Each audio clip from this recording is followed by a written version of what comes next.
दोस्तों, राहुल गांधी ने सरस्वती पूजा के उपलक्ष्य में हमें ट्वीट किया था और उसकी बधाई दिया था। लेकिन वो बधाई किस तरह से था? जिस तरह से एक प्रोपेगेंडावादी व्यक्ति, जिस तरह से एक दुष्ट प्रवृत्ति का व्यक्ति दूसरों को दुत्कारने के लिए, दूसरों का अपमान करने के लिए बधाई देता है, उसी तरह से राहुल गांधी ने वैसा ट्वीट किया था, वैसा बधाई दिया था। तो दोस्तों, ये सारी चीज़ आपको बताएंगे कैसे बधाई हुई थी और क्या उनका एजेंडा है, यानी जो पप्पू हैं उनके क्या एजेंडे हैं, इन सब चीज़ों के बारे में बात करेंगे। दोस्तों नमस्कार, जय हिंद, वंदे मातरम। मैं हूं हिमांशु सिंह और आज हम बात करने वाले हैं इन्हीं प्रोपेगेंडावादी लोगों के बारे में। क्योंकि आज आप जानते हैं दोस्तों कि हिजाब बहुत ही ट्रेंड में चल रहा है और हिजाब के लिए जो मुस्लिम औरतें हैं और उसके बाद जो मुस्लिम संगठन है वो बहुत ही प्रदर्शन कर रहे हैं और बार बार इसके लिए ट्वीट किया जा रहा है, इसको ट्रेंड किया जा रहा है ट्विटर पे। और बहुत सारी बातें हैं इसमें जो लोग वो कह रहे हैं कि हिजाब अनिवार्य होना चाहिए, हिजाब स्कूलों में पढ़ाया जाना चाहिए। और उसी तरह से राहुल गांधी यानी कि राहुल खान ने अपना असली चरित्र जो है वो दिखा दिया है। दोस्तों, राहुल खान ने जो ट्वीट किया था आज, वो मैं आपको दिखाता हूँ, स्क्रीन पर आप देख लीजिए। देखिए, दिख रहा है आपको। तो राहुल खान ने जो ट्वीट किया था उसमें उन्होंने कहा था कि हिजाब एक ऐसा तरीका है पहनने का औरतों का, मुस्लिम औरतों का, जिसके तरीके से वो विद्या को हासिल कर सकती हैं। मतलब बिना हिजाब के अगर आप पहन के जाते हैं तो आप विद्या हासिल नहीं कर पाएंगे, हिजाब पहन के जाएंगे तभी आप विद्या हासिल कर सकते हैं। तो राहुल खान ने यही ट्वीट किया है और उस ट्वीट में उन्होंने कहा कि हिजाब इज़ द वे, मतलब हिजाब एक ऐसा तरीका है, अपने जो पहनने का जो तरीका है हिजाब, उसको पहन करके आप विद्या हासिल कर सकती हैं और माँ सरस्वती उनको आशीर्वाद दें ताकि वो फिर से हिजाब पहन करके स्कूलों में जा सकें।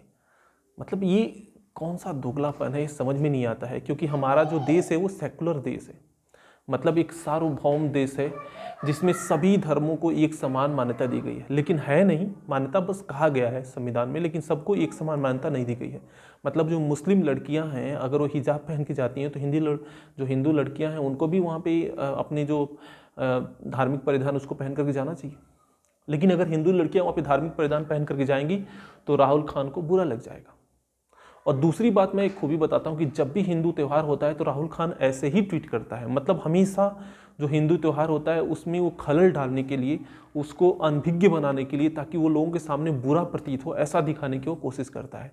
और हमेशा ही ऐसे ही वो ट्वीट करता है। आप पिछले 1 साल 2 साल का मैंने उनका ट्वीट देखा है, वो सारे ट्वीट में ऐसे ही, जब होली की बारी आती है तब भी उसमें ये कि आप रंगों की होली ना खेलें, रंगों से आपकी आंखों में वो पड़ जाएगा। फिर उसके बाद ब्लेस टू हैप्पी होली, ऐसे दिवाली होगी तो पटाखे न फोड़े, पटाखे फोड़ने से नुकसान होता है, वायु प्रदूषण होता है, ध्वनि प्रदूषण होता है। ये सारी चीज़ें लिख करके फिर नीचे लिखेगा विश टू हैप्पी दिवाली।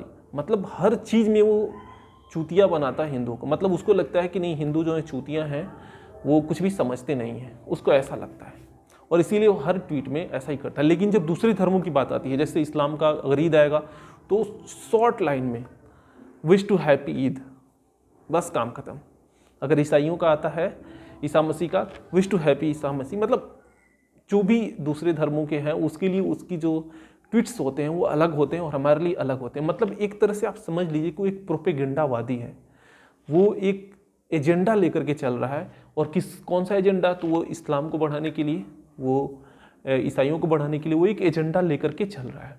वो हमारे धर्मों को कभी भी सम्मान नहीं देगा क्योंकि उसका वो एजेंडा है ही नहीं, वो एजेंडावादी व्यक्ति है। तो ये तो बात होगी दोस्तों राहुल खान की, जो पप्पू हैं उसकी बात हो गई। लेकिन हम दूसरी तरफ बात करते हैं हिजाब की। हिजाब के बारे में मेरा यही अनुमान है दोस्तों कि अगर देखिए, अगर मुस्लिम लड़कियां हैं और मुस्लिम जो संगठन है अगर वो ये चाहते हैं कि स्कूलों में हिजाब पहने, हिजाब पहन करके वो पढ़ाई करें, तो हमें भी एक ऐसा मांग करना चाहिए। जैसे हिंदू हैं, हिंदू संगठन, इन सभी को मिलकर के एक मांग करनी चाहिए कि जो स्कूल्स हैं, मतलब जो विद्यालय हैं, उसमें गुरुकुल की पद्धति हो। मतलब गुरुकुल के हिसाब से जो हमारे यहाँ पढ़ाइयाँ होती थी उस हिसाब से अब विद्यालयों में पढ़ाई हो।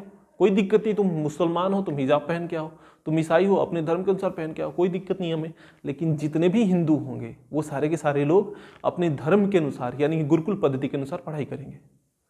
अगर ये सिस्टम लागू हो गया तो दोस्तों हमें कोई आपत्ति नहीं होगी, लेकिन उनको आपत्ति हो जाएगी। जो मुसलमान हैं उनको आपत्ति हो जाएगी, जो मुस्लिम संगठन है उनको आपत्ति हो जाएगी, और तो और जो ईसाई संगठन है उनको भी आपत्ति हो जाएगी। क्योंकि ऐसा होने से उनका जो धंधा है कन्वर्जन का वो खत्म हो जाएगा।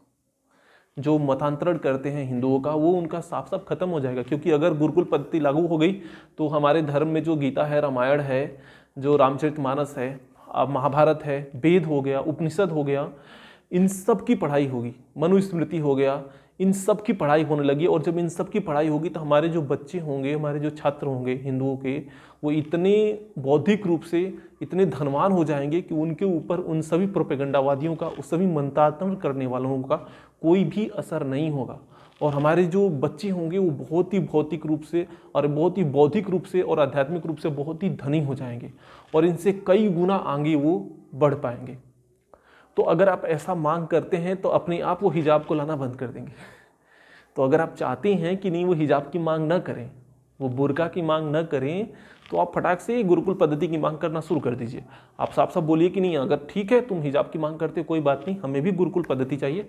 गुरुकुल पद्धति के अनुसार हमारे जो बच्चे होंगे वो धोती कुर्ता पहन करके आएंगे, टीका लगा करके आएंगे और सुबह सुबह 4 बजे वो नहा करके वहाँ पे स्कूल में पहुँच जाएंगे। उसके बाद टीचर्स होंगे, उनको सिखाएंगे, उनको वंदना कराएंगे, वंदना कराने के बाद वो अपना नाश्ता पानी करेंगे, फिर वो अपना पढ़ना शुरू कर देंगे। मतलब जो भी गुरुकुल पद्धति में थी वो सारी क्रियाएं होगी।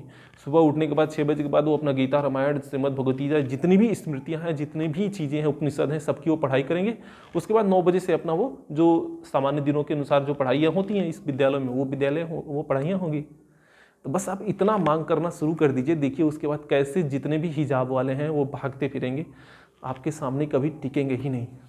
फटाक से वो अपना सुर बदल देंगे, बोलेंगे नहीं ठीक है, हमारा देश तो सेकुलर है, सार्वभौम है, कोई दिक्कत नहीं है, ये नहीं होना चाहिए, ऐसे बोलने लगेंगे। क्योंकि उनकी दुकान ही चलती है हिंदुओं के मतांतरण से, ईसाइयों की दुकान ही चलती है हिंदुओं के धर्मांतरण करने से। और हिंदू तभी तो धर्मांतरी होगा जब वो अपने धर्म के बारे में नहीं जानेगा।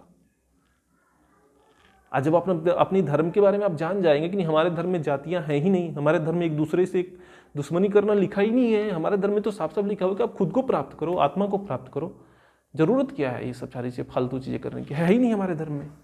तो जब ये सारी चीज़ें आप सीख जाएंगे, हमारे बच्चे जब इन सभी चीज़ों की शिक्षा ग्रहण करने लगेंगे, तब ये सारे के सारे जो चूतिए हैं ये सब के सब बौखला जाएंगे। ये जो आतंकवादी संगठन है, ये जो PFI हैं, ये जो मदरसे चालक हैं, इनकी बुद्धि चकरा जाएगी और इनकी जो दुकान चलती है हिंदुओं का धर्मांतरण करने से, ये सारी की सारी चीज़ें बंद हो जाएंगी साफ साफ।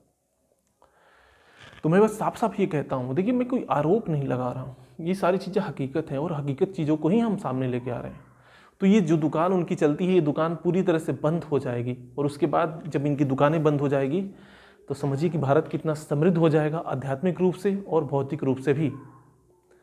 तो अगर वो सारे के सारे जो हिजाब का जो पैटर्न अभी चल रहा है, ये हिजाब के लिए आप जानते हैं कि बहुत ज़्यादा प्रदर्शन हुआ था।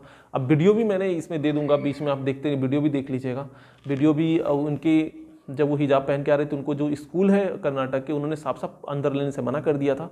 और उसके बाद असली कहानी तो उसके बाद शुरू हुई थी, क्योंकि उसके बाद जो भारतीय छात्र थे, जो हिंदू छात्र थे, वो भी भगवा जो साल है उसको ओढ़ करके आ गए थे। और उसके बाद एक वीडियो, बड़ी इंटरेस्टिंग वीडियो आया था, उसमें हमारी जो बच्चियां थी वो हिंदू जो ओढ़नी होता है वो भगवा ओढ़नी ओढ़ करके आई थी और जय श्री राम के नारे लगा करके वो स्कूल में जा रही थी। तो ये देख करके बड़ा अच्छा लगा। ये एक देखिए बदलाव है, और ये बदलाव आया है सोशल मीडिया की वजह से। ये बदलाव आया है हम जैसे लोगों की वजह से जो अपने धर्म के प्रति आवाज़ उठाते हैं।